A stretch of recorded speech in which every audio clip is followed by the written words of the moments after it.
বিয়েই বাড়িতে বেড়াতে গেছেন কখনো? জাননি? যাওয়ার পর ভালো একটা তরকারি রান্না করলো, আপনি মুখে দিয়ে বললেন খুব চমৎকার হয়েছে, এত সুন্দর হয়েছে, দেশি কই মাছ। এই কথা শোনার পর আপনার বিয়ে সাহেব কি করে বসে থাকে না আরো এক পিস উঠিয়ে দেয়? আরো এক পিস দেয় কিনা? কেন দেয়? আপনি কি তার কাছে চেয়েছেন? চাননি তো, খালি প্রশংসা করেছেন। এতেই সে আবার আপনাকে আরো এক পিস দেয়।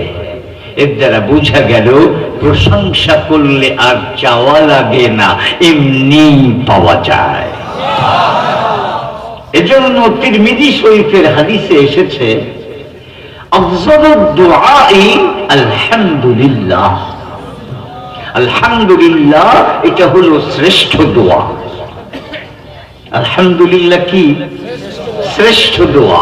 আমরা যে আল্লাহর কাছে দোয়া করি, হে আল্লাহ আমাদেরকে এটা দাও ওটা দাও, কোনো কিছু দাও বলতে হবে না। যদি আলহামদুলিল্লাহ আমি বলতে পারি, তাহলে আমার যা প্রয়োজন সব আল্লাহ পাক আমাকে দান করবেন, কারণ আলহামদুলিল্লাহ এটা শ্রেষ্ঠতম দোয়া। এজন্য আবার আমরা বলি আলহামদুলিল্লাহ। দেখুন, আল্লাহর সাথে যেই বান্দা তার সম্পর্ক বোঝে না, সেই বান্দা মানুষ হতে পারে না। মানুষ হয় তখন যখন সে তার স্রষ্টাকে চেনে। স্রষ্টার সাথে তার যখন সম্পর্ক তৈরি হয়, তখন সে প্রকৃত মানুষ হয়। যে বান্দা তার স্রষ্টাকে চেনে না, তার সাথে সম্পর্ক রাখে না, তার কোনো মূল্য নেই, সে মানুষ হতে পারে না। এজন্যে আমাদের জীবনের সবচেয়ে বড় দায়িত্ব হলো আল্লাহকে চেনা।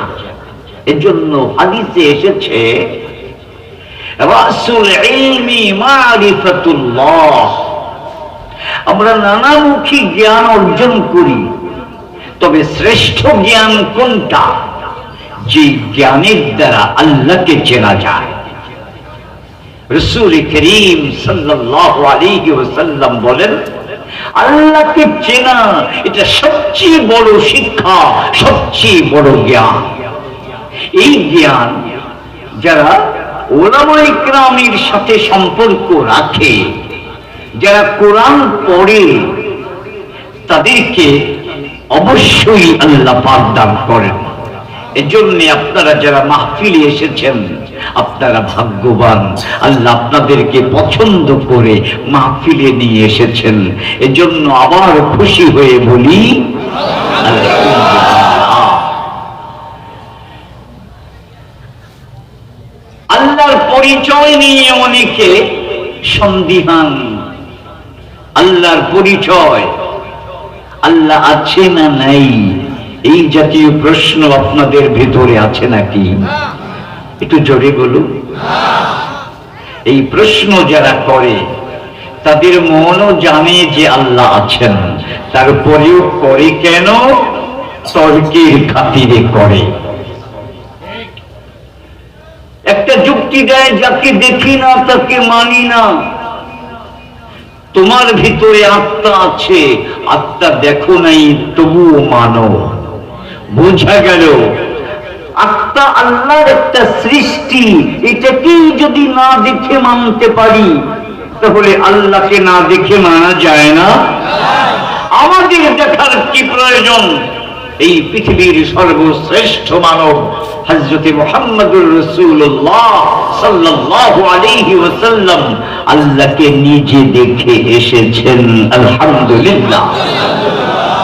আপনার আমার নবী জীবনে কোনোদিন মিথ্যে কথা বলেননি। তিনি দেখে এসেছেন, তার দেখাই আমাদের দেখা। আমাদের আদি পিতা হযরত আদম আলাইহিস সালাতু ওয়াস সালাম তিনিও দেখে এসেছেন, তার দেখাই আমাদের দেখা। আমাদের আর দেখার প্রয়োজন নেই। এরপরেও যদি দেখতে মন চায়, তাহলে আপনাদেরকে আমি এক বিজ্ঞানীর নাম বলবো। তার নাম হলো প্লেটো। তিনি আল্লাহকে দেখার এক চমৎকার বর্ণনা দিয়েছেন। সেটা হলো, এই যে মহাবিশ্ব, এখানে কোটি কোটি গ্রহ নক্ষত্র আছে, আছে না নাই? এই যে সূর্যটা 13 লক্ষ গুণ বড় এই পৃথিবী থেকে, বলুন তো এত বড় একটা সূর্য এমনি হয়েছে না কেউ তৈরি করেছে? যিনি তৈরি করেছেন তিনি আমাদের। এইরকম তার চেয়েও বড় কোটি কোটি গ্রহ নক্ষত্র আছে, কেউ বসেনি, সব চলছে, নিজ নিজ কক্ষপথে চলছে। আজ পর্যন্ত কারো সাথে কারো কোনো সংঘর্ষ হয়নি। তাহলে কোটি কোটি গ্রহ নক্ষত্র একই আকাশে লক্ষ লক্ষ বছর ধরে চলছে, আজ পর্যন্ত কারো সাথে কারো কোনো সংঘর্ষ হয়নি। এটা কি এমনি এমনি, না এই শৃঙ্খলা কেউ সৃষ্টি করে দিয়েছেন এবং নিপুণ ভাবে পরিচালনা করছেন?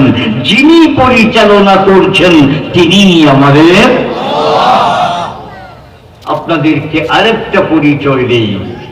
একজন বৃদ্ধা মহিলা সুতা কাটে। সুতা সুতা কাটা বোঝেন? চরকায় সুতা কাটা, এটা ছিল আগে। ওটা ঘোরাতো আর সুতা হতো। একজন যুবক শিক্ষিত, সে গিয়ে বৃদ্ধাকে বলছে, ও বুড়িমা, তুমি যে আল্লাহকে মানো, আল্লাহকে দেখেছো?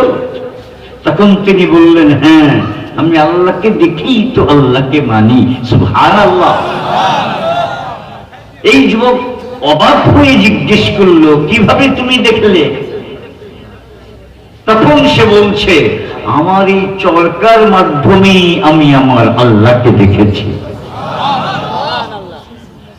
যুবক অবাক, চরকার মাধ্যমে আবার কিভাবে আল্লাহকে দেখল? তখন বুড়ি মা বলছে, দেখো, এই যে চরকাটা আমি যতক্ষণ চালাই ততক্ষণ চলে এবং সুতা হয়, আর যখন আমি চালাই না, চলে না, সুতাও হয় না। এই ছোট্ট একটা চরকা, এটা যদি আমি চালাইলে চলে, না চালাইলে না চলে, তাহলে এর দ্বারাই বোঝা গেল এত বিশাল বড় সূর্য প্রতিদিন পূর্ব আকাশে উঠে আবার পশ্চিম আকাশে অস্ত যায়। এটা এমনি এমনি চলতে পারে না। এত বড় একটা জিনিস নিশ্চয়ই কেউ চালায়। যিনি চালান তিনি আমার আল্লাহ। দেখুন, আল্লাহ যদি কাউকে হিদায়াত দান করেন, তাহলে এই ছোট্ট ছোট্ট বস্তুর ভিতরেও আল্লাহকে সে দেখতে পায়। এজন্যে আল্লাহ পাক আমাদেরকেও এমন বুঝ দান করেন যেন আল্লাহর ব্যাপারে আমাদের আর কোনো সংশয় না থাকে। দেখুন, আমি এতক্ষণ যে কথাগুলো বললাম সেগুলো আমাদের ঈমান সম্পর্কিত কথা। কি কথা এগুলো? ঈমান। কারণ আমরা যে ইবাদত করব, আল্লাহর ইবাদত করব, যদি আল্লাহর উপর ঈমানই না থাকে তাহলে ইবাদত করব কিভাবে? এজন্য আসুন, এক নম্বর হলো মানুষের জীবনের সবচেয়ে বড় সম্পদ। এই সম্পদ দালান কোঠা নয়। মানুষের জীবনের সবচেয়ে বড় সম্পদ তার জমি জমা নয়। মানুষের জীবন এর সবচেয়ে বড় সম্পদ গাড়ি বাড়ি নয়, অর্থবিত্ত নয়, ডিগ্রি নয়। মানুষের জীবনের সবচেয়ে বড় সম্পদের নাম হলো ঈমান। বলুন, সবচেয়ে বড় সম্পদের নাম কি? এই ঈমান যদি এসে যায় আর কোনো কিছুর পরোয়া নাই, সারা পৃথিবী আপনার হাতের মুঠোয়, যদি আপনার ভিতরে ঈমান এসে যায়। আসুন আমার নবীর ঘটনার আলোকে ঈমানের শক্তিটা বুঝার চেষ্টা করি। একদিন রাসূল করিম সাল্লাল্লাহু আলাইহি ওয়াসাল্লাম সাহাবায়ে কেরামকে নিয়ে সফর থেকে ফিরছিলেন মদিনার দিকে। দুপুরের সময় একটু আরাম করবার জন্য সাহাবায়ে কেরামকে ছুটি দিয়েছেন। এক একজন এক এক গাছের নিচে শুয়ে আছে। আমাদের নবী সাল্লাল্লাহু আলাইহি ওয়াসাল্লাম তিনিও এক গাছের নিচে শুয়ে আছেন। দূরে ওত পেতে ছিল একজন কাফের যুবক। সে ভাবল আজকে প্রতিশোধ নেবার উত্তম সুবর্ণ সুযোগ। আস্তে আস্তে কাছে আসলো। কাছে এসে গাছের ভিতরে ঝুলন্ত ছিল নবীর তরবারি। তরবারিটা হাতে নিল। হাতে নিয়ে এবার নবীকে বলছে, মুহাম্মদ বলো, এবার আমার হাত থেকে তোমাকে কে বাঁচাবে? বলুন, আপনার সাক্ষাৎ শত্রু যদি আপনার সামনে পিস্তল লোড করে বলে, বল তোকে এখন কে বাঁচাবে? আমরা তো তখন মনে করব আমার জীবন শেষ। নবী কি বললেন? দেখুন ঈমান কাকে বলে। আপনি যে কোনো অবস্থায় থাকুন না কেন, আপনার চোখের সামনে থাকবে আল্লাহ। যত মারাত্মক অবস্থায় আপনার হোক না কেন, আপনার মধ্যে যদি ঈমান থাকে, আপনার চোখের সামনে ভাসবে তখন আল্লাহ। নবী করিম সাল্লাল্লাহু আলাইহি ওয়াসাল্লাম বলে উঠলেন, আল্লাহ। বলুন সবাই আল্লাহু আকবার। এই লোকটা যখন বলছে, বল এখন আমার হাত থেকে তোকে কে বাঁচাবে, নবী একটু ভীতু হলেন না, একটু কাঁপলেন না, একদম স্থির হয়ে অত্যন্ত মজবুত ঈমানের পরিচয় দিয়ে বলে উঠলেন, আল্লাহ। এই আল্লাহ শব্দের মধ্যে এমন শক্তি নিহিত ছিল, এই যুবক এই শক্তি বরদাস্ত করতে পারেনি। তার হাতেই তরবারি, কিন্তু নবীর মুখে যখন আল্লাহর নাম শুনেছে, তার কানে যখন আল্লাহ এই শব্দটি প্রবেশ করেছে, এমন ভাবে প্রভাবিত হয়েছে, হাত থেকে তার তরবারিটা নিচে পড়ে গেছে। এবার তরবারি নবী হাতে নেবার পর জিজ্ঞেস করছে, বল এবার তোকে আমার হাত থেকে কে বাঁচাবে? কাফেরের ভিতরে ঈমান আছে নাকি? ঈমান আছে? কাফেরের ভিতরে ঈমান নাই। এজন্য এই কাফের যুবক বলছে, আপনি ছাড়া আমাকে কেউ বাঁচাইতে পারবে না। একজন মুসলমান তার চোখের সামনে থাকে আল্লাহ, আর যে মুসলমান না, যার ভিতরে ঈমান নাই, এই দুনিয়ার বস্তুর সামনে সে মাথা নত করে। এজন্যই আমরা দেখতে পাই, যুগে যুগে যত আল্লাহওয়ালা ছিলেন, যুগে যুগে যত নবী আর ওলি ছিলেন, কোনদিন দুনিয়ার কারোর সামনে মাথা নত করেন নাই। কারণ তাদের চোখের সামনে সদা সর্বদা বিরাজমান থাকতো একমাত্র আল্লাহ। জোরে বলুন আল্লাহু আকবার। এই হলো নবীর ঈমান। যত বিপদ হোক, ওই সময়ও তার মন বলে আল্লাহ আমার সঙ্গে আছেন। এই ঈমান আমরা অর্জন করতে চাই না। আসুন নবীর ঘটনার আলোকে আরো একটা ঈমানের আলোচনা করি। রাসূল করিম সাল্লাল্লাহু আলাইহি ওয়াসাল্লাম মক্কাতে আছেন, আর সব সাহাবী নবীর অনুমতিক্রমে হিজরত করে মদিনায় চলে গেছেন। এখন নবীর আপন আর কেউ নাই, মক্কাতে শুধু শত্রু আর শত্রু, যারা যে কোনো সময় নবীকে হত্যা করতে পারে। এই পরিবেশে নবীর কি থাকতে মন চায় না মদিনায় চলে যেতে মন চায়?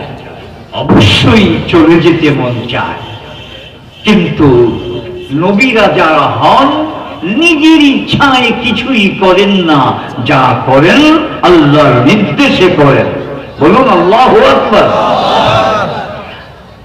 আল্লাহর নির্দেশে সব কাজ করার কারণে নবীদের মর্যাদা কমেছে না বেড়েছে? তাহলে বোঝা গেল মানুষ যদি তার মর্যাদা চায় তাহলে নিজের ইচ্ছাকে বিসর্জন দিতে হবে। আল্লাহ কি বলেন সেটাকে আগে জানতে হবে, সেইভাবে কাজ করতে হবে, তাহলে মর্যাদা লাভ করা যাবে। নিজের ইচ্ছে মতো চললে কোনো মর্যাদা হয় না। আল্লাহ পাক আমাদেরকে বুঝার তৌফিক দান করুন, জোরে বলুন আমিন। দেখুন মক্কায় তার আপন কেউ এখন নেই। হযরত ওমরের মতো বীর বাহাদুর তিনিও হিজরত করে চলে গেছেন, শুধু হযরত আবু বকর আছেন। আবু জাহালের পরিবেশ, সব তার শত্রু, আমাদের নবীর শত্রু, সব আবু জাহালের মতো নবীর জন্য। কিন্তু তার যতই মন চায় আল্লাহর হুকুম নেই, তাই তিনি মদিনায় যেতে পারছেন না। তবে অপেক্ষায় আছেন, আল্লাহ অনুমতি দিবেন। অনুমতি দিলেন এমন এক দিন, আশ্চর্য হয়ে যাবেন। কেমন দিন? যেই দিন আবু জাহালের নেতৃত্বে পরামর্শ হয়েছে এবং আজকের রাত্রেই নবীকে হত্যা করতে হবে সিদ্ধান্ত নিয়েছে, সেই সিদ্ধান্ত বাস্তবায়ন করবার জন্য যুবকরা তরবারি হাতে নিয়ে নবীর বাড়ির চতুর্পার্শ্বে দাঁড়িয়ে আছে। এই সময় আল্লাহ পাক অনুমতি দিলেন, ও নবী, এখন আর মক্কায় থাকা যাবে না, এখন মদিনার দিকে রওনা হন। দেখুন কেমন অবস্থায় অনুমতি হলো। আপনি আমি হলে কত মন্তব্য করতাম যে এতদিন পরিবেশ ভালো ছিল, এতদিন আরামে চলে যেতে পারতাম, এতদিন যাওয়ার অনুমতি দেওয়া হলো না, আর আজকে চতুর্পার্শ্বে তরবারি নিয়ে আমাকে হত্যা করার জন্য দাঁড়িয়ে আছে, আজকে আমাকে অনুমতি দেওয়া হলো। এইরকম কোন অভিযোগ নবী করেছেন? করেননি। যখন তিনি বাড়ির থেকে বের হলেন, আল্লাহ পাক বললেন, একটু মাটি হাতে নাও। এরপর সূরা ইয়াসিনের প্রথম আয়াত কয়েকটি পড়ো।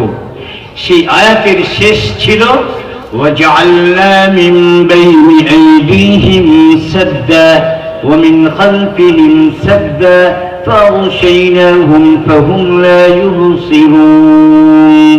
এতটুকু পড়ে ফু দিলেন, এরপর সেটাকে নিক্ষেপ করলেন। আল্লাহ বললেন, ওমা রামাইতা ইয রামাইতা ওয়ালাকিন্নাল্লাহা রামা। হে নবী, হাত আপনার ছিল কিন্তু নিক্ষেপ আপনি করেননি, আমি আল্লাহ স্বয়ং ওই ধুলোবালিগুলো নিক্ষেপ করেছিলাম। এই জন্য সেই ধুলোবালি প্রত্যেকটা কাফেরের চোখের মধ্যে দিয়ে ঢুকে পড়েছিল। আল্লাহু আকবার। তারা চোখ জ্বলছে, এই ফাঁকে নবী বের হয়ে চলে গেছেন। বলুন সুবহানাল্লাহ। আল্লাহর উপর যদি কেউ ঈমান রাখে তাহলে আপনাকে হত্যা করতে আসবে, তাদের চোখকে ফাঁকি দিয়ে আল্লাহ আপনাকে উদ্ধার করবে, তারা আপনাকে কিছুই করতে পারবে না। জোরে বলুন ঠিক না বেঠিক? তাহলে এই দুনিয়ায় সবচেয়ে বড় সম্পদ কি? ঈমান। এর চেয়ে বড় কোনো সম্পদ নয়। এখানে যেমন ঈমানের একটা পরিচয় পেলেন, 3 নম্বর আরেকটা পরিচয়। এখান থেকে বের হয়ে নবী চলে গেলেন গারে। কোথায়? গারে সূর। সেখানে তিনি আত্মগোপন করেছেন। এদিকে আবু জাহাল ঘোষণা করে দিয়েছে, মুহাম্মাদের মাথা যে এনে দিতে পারবে তাকে 100 উট পুরস্কার দেওয়া হবে। পুরস্কার লোভী মক্কার যুবকেরা চতুর্দিকে ছড়িয়ে পড়েছে নবীকে যে কোনো মূল্যে খুঁজে বের করে আনার জন্য। নবী যেই গুহার ভিতরে ছিলেন হযরত আবু বকরকে নিয়ে, সেই গুহার উপরেও 5-7 জন গিয়ে পৌঁছে গেছে।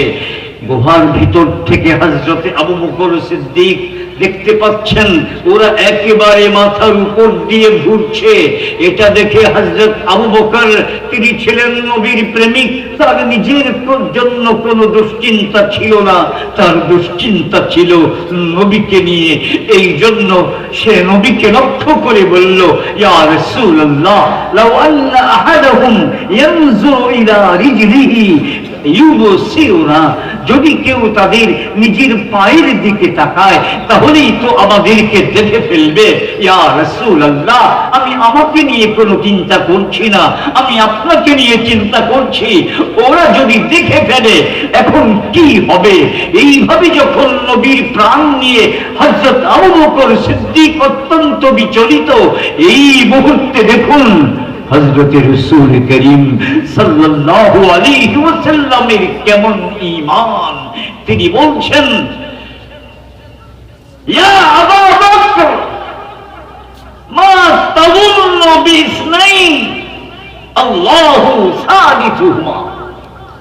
হে আবু বকর, বলো সেই দুজন ব্যক্তি সম্বন্ধে তোমার কি ধারণা, যেই 2 জন ব্যক্তির সাথে তৃতীয় জন হিসেবে আছেন স্বয়ং আল্লাহ। এটাই কুরআনে আল্লাহ পাক বলেছেন। রাসূলুল্লাহ সাল্লাল্লাহু আলাইহি ওয়াসাল্লাম এমন অবস্থায়ও ঈমানের উপর এমনভাবে সুপ্রতিষ্ঠিত এই অবস্থায়ও তিনি হযরত আবু বকরকে লক্ষ্য করে বললেন, লা তাহজান ইন্নাল্লাহা মা'না। ও আবু বকর, একটু চিন্তা করো না। মনে করেছো তুমি আর আমি এই গুহায়? না, আমাদের সাথে স্বয়ং আল্লাহ আছে। একটু জোরে বলুন না, আল্লাহ। মাশাআল্লাহ। ভাইরা আমার, দেখুন তো, এইভাবে ধরা পড়ে যাওয়ার ভয়, তখন কি ঈমান এইভাবে সহযোগিতা করে? করে না? করে না? ঈমান এত দামি। এই জন্য বলছিলাম পৃথিবীর সবচেয়ে বড় সম্পদের নাম কি? আরো জোরে বলুন কি? এই ঈমানকে তাজা রাখতে হবে বেশি বেশি কালিমা পড়ার মাধ্যমে। সকলে বলুন লা ইলাহা ইল্লাল্লাহ, লা ইলাহা ইল্লাল্লাহ, লা ইলাহা ইল্লাল্লাহ, লা ইলাহা ইল্লাল্লাহ, লা ইলাহা ইল্লাল্লাহ, লা ইলাহা ইল্লাল্লাহ, লা ইলাহা ইল্লাল্লাহ, মুহাম্মাদুর রাসূলুল্লাহ। আমাদের বর্তমান পরিবেশে ঈমান এর পরিচয় দিতে হবে কখন? এখন তো আমরা যুদ্ধ করছি না, এখন ঈমানকে বিজয়ী করতে হবে 2টি জিনিসের বিরুদ্ধে। একটা হচ্ছে লোভ আর একটা হচ্ছে ভয়। আমরা এখনো এই সমাজে লোভে পড়ে ঈমান বিরোধী কাজ করি না, এবং ভয়ের কারণে ঈমান বিরোধী কাজ করি না। তাহলে ঈমান যদি দামি হয়, এটাকে ক্ষতিগ্রস্ত করে আমরা লোভের পরিচয় দেব না, আপনারা রাজি আছেন? বলুন ইনশাআল্লাহ। বিস্তারিত বর্ণনা দেবার সময় নেই, 12টা দেখতে পাচ্ছি বেজে গেছে, কথা তো অনেক বাকি। কেবল ঈমানের কথা বললাম ভাইরা আমার। আরেকটা হচ্ছে ভয়। কারো ভয়ে ঈমানের উপরে চলার ক্ষেত্রে সামান্য ত্রুটি করব না। পারবো তো ইনশাআল্লাহ? লোভে এটার কি দৃষ্টান্ত আপনারা বুঝে নেন, ভয়ের কি দৃষ্টান্ত এটা আপনারা বুঝে নেন। লোভে ভয়ে কারো কোনো কারণে ঈমানের বিপরীত আজকে থেকে আমরা চলবো না। যেই কথায় আল্লাহ নারাজ আমরা সেই কথায় নাই। কারা কারা রাজি আছেন? আল্লাহ যেই কাজে খুশি আমরা সেই কাজ করব। ওই কাজ করলে যদি আমার বাবা আমাকে তাড়িয়ে দেয় আমি চলে যাব, তবু ঈমান বিরোধী কাজ করব না। ওই কাজ করলে যদি আমার বস আমাকে তাড়িয়ে দেয় আমি চলে যাব। একটা উদাহরণ দিই। একবার শুনেছিলেন আরং বলেছিল না, আমার এখানে যদি চাকরি চাও তাহলে দাড়ি শেভ করে আসতে হবে। বলেছিল নাকি? দাড়ি শেভ করে আসতে হবে, তাহলে চাকরি হবে, নতুবা চাকরি হবে না। আপনার ভিতরে যদি ঈমান থাকে তখন ওই চাকরিকে লাথি মারতে হবে। পারবো তো ইনশাআল্লাহ? ওই চাকরিকে লাথি মারতে হবে। ঈমান বিরোধী কাজ করা যাবে না। পারবো তো ইনশাআল্লাহ? ঈমানের পর 2 নম্বর আমাদের গুরুত্বপূর্ণ কাজ হলো ইবাদত। 2 নম্বর গুরুত্বপূর্ণ কাজ কি? ইবাদত। ইবাদতের মধ্যে শ্রেষ্ঠ ইবাদত হলো নামাজ। শ্রেষ্ঠ ইবাদত কি? নামাজ। এই যে নামাজ, হাদিসে আসছে কেউ যদি 5 ওয়াক্ত নামাজ নিয়মিত আদায় করে তাহলে তার 3টা পুরস্কার।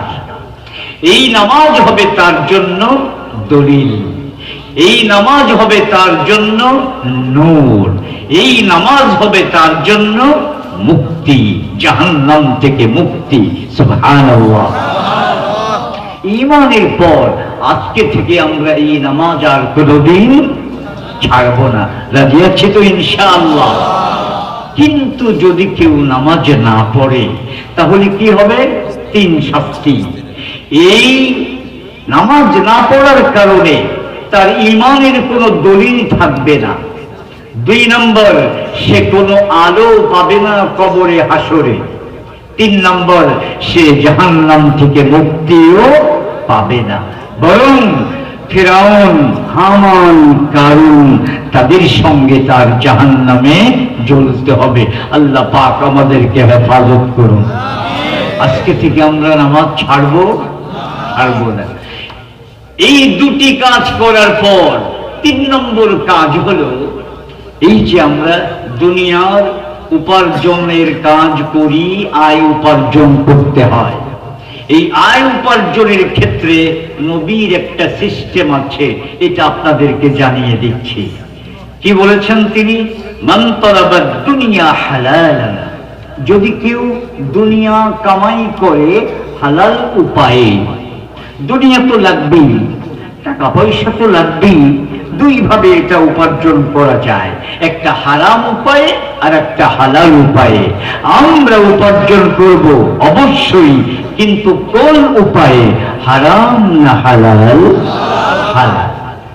2 নম্বর, ইস্তিআফাফান আনিল মাসআলাতি, কারো কাছে যাতে চাইতে না হয়, হাত পাততে না হয়, এই জন্য নিজের প্রয়োজন মেটাবার জন্য।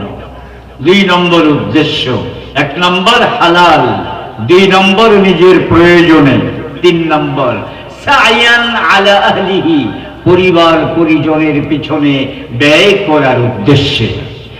আর 4 নম্বর তাআত্তুফান আলা জারিহি, প্রতিবেশী, গরিব দুঃখী এবং আত্মীয় স্বজন যারা আছে তাদের প্রয়োজন মোতাবেক সাহায্য করতে। এই চার উদ্দেশ্যে যদি কেউ আয় উপার্জন করে, রাসূলুল্লাহ সাল্লাল্লাহু আলাইহি ওয়াসাল্লাম বলেন কাল কিয়ামতের দিন তার চেহারা হবে পূর্ণিমার চাঁদের মতো উজ্জ্বল। তাহলে কি পাওয়া গেল? নামাজ পড়লে যেমন ইবাদত হয়, হালাল উপার্জন করলেও ইবাদত হয়, এবং এটা এমন ইবাদত যে এর দ্বারা কিয়ামতের দিন তার চেহারা পূর্ণিমার চাঁদের মতো উজ্জ্বল হয়ে যায়। আল্লাহু আকবার। ভাইরা আমার, আমি তিনটা বিষয় বলে ফেললাম। বিস্তারিত বলতে তো অনেক সময় লাগে। ইসলাম মোটে, ইসলামের ভিতরে 5টি কাজ আছে, মানে 5 প্রকার কাজ। ইসলামের সমস্ত শিক্ষা 5 ভাগে বিভক্ত। তার প্রথম ভাগ হলো ঈমান, দ্বিতীয় ভাগ হলো ইবাদত, এবং তৃতীয় ভাগ হলো আয় উপার্জন, লেনদেন।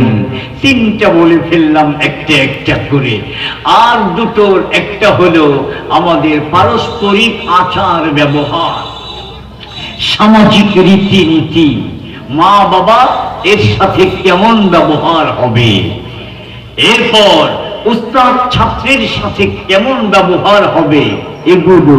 এটা হলো মুআশারাত বলা হয়, আমাদের পারস্পরিক ব্যবহার নীতি, আচার আচরণ নীতি। এই প্রসঙ্গে আপনাদেরকে বলতে চাই, সবার আগে মা বাবার সাথে উত্তম ব্যবহার প্রত্যেকটা সন্তানের উপর ফরজ। যদি মা কিংবা বাবা নফল নামাজে দাঁড়িয়ে যায়, নাকি বলে আপনি নফল নামাজে দাঁড়িয়ে গেলেন, এই সময় মা আপনাকে ডাক দিল, আপনি কি করবেন? নামাজ পড়বেন না মায়ের ডাকে সাড়া দেবেন? মায়ের ডাকে সাড়া দেবেন। বুখারী শরীফের এক হাদিস।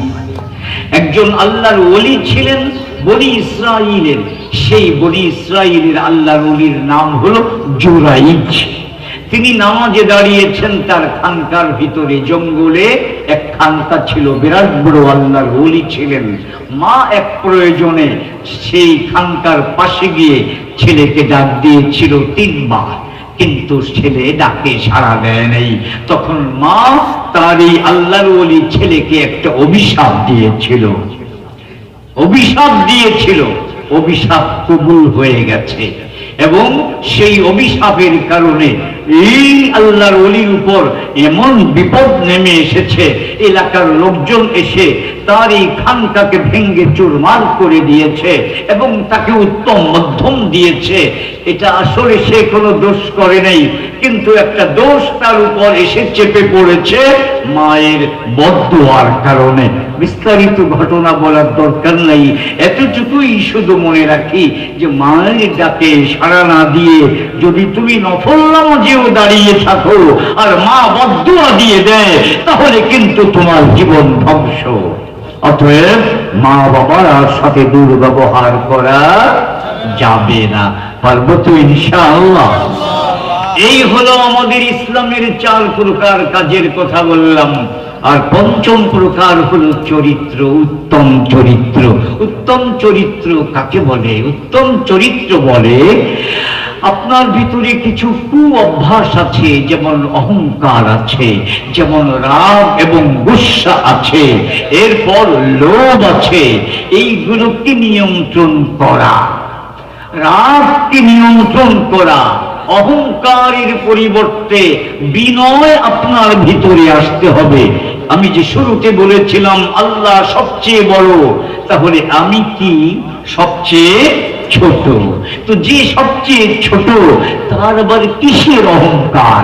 আমাদের ভিতরে কোনো অহংকার থাকতে পারবে না, কাউকে জুলুম করা যাবে না, কারোর উপর অন্যায় আচরণ করা যাবে না, বিনয়ী হতে হবে। আমাদের নবী বিনয়ী ছিলেন, আমরাও বিনয়ী হব। আমরা কোনোদিন অহংকার প্রদর্শন করব না, কারো উপর জুলুম করব না, কারোর সাথে দুর্ব্যবহার করব না। এবং হাদিসে আসছে যদি কারো ব্যবহার উত্তম হয়, তাহলে এই উত্তম ব্যবহার এত বড় নেক আমল যে সমস্ত নেক আমলের মধ্যে এই নেক আমল তার আমল নামাকে ভারী করে দেবে। জোরে বলুন সুবহানাল্লাহ। এজন্য আমরা উত্তম চরিত্রের পরিচয় দিতে রাজি আছি তো ইনশাআল্লাহ। আল্লাহ পাক আমাদেরকে তৌফিক দান করুন। আসুন, আমি যে প্রথম আয়াত পড়েছিলাম, ইয়া আইয়ুহাল্লাযীনা আমানু দুখুলু ফিস-সিলমি কাফা, তোমরা ইসলামে পরিপূর্ণরূপে প্রবেশ করো। পরিপূর্ণরূপে প্রবেশ করার কি অর্থ? ইসলামের এই যে 5টা ভাগ, এই 5 ভাগের ভিতরেই আমার নিজের মন মতো চলবো না। আমার ঈমান এটাও হবে কোরআন মতে, আমার ইবাদত এটাও হবে কোরআন মতে, এটাও হবে ইসলাম মতে। অনুরূপ ভাবে 3 নম্বর, আমার আয় উপার্জন এটাও হবে ইসলাম অনুযায়ী, আল্লাহর নির্দেশ অনুযায়ী। আমার মানুষের সাথে আচার আচরণ এটাও হবে ইসলাম অনুযায়ী, আমার চরিত্র এটাও হবে ইসলাম অনুযায়ী। যদি এই 5টা জিনিস ইসলাম মতো হয়ে যায়, তাহলে আল্লাহর এই আয়াতের উপর আমল হবে। উদখুলু ফিস-সিলমি কাফা, পরিপূর্ণরূপে ইসলামে প্রবেশ করো। আমরা রাজি আছি তো ইনশাআল্লাহ।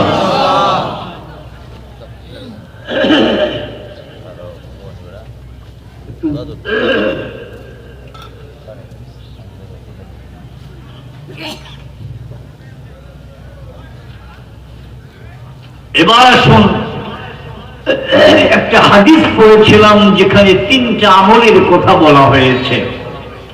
নবী বলেন, এই 3টা আমল যে করবে আল্লাহ পাক তাকে বিনা হিসেবে জান্নাত দান করবেন।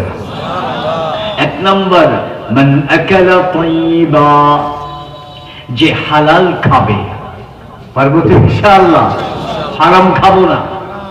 জোরে বলুন, হারাম খাবো না, হারাম খাবো না, হারাম খাবো না, যে হালাল খাবে। 2 নম্বর, ওয়া আমিলা ফি সুন্নাহ, সুন্নাত মোতাবেক আমল করবে।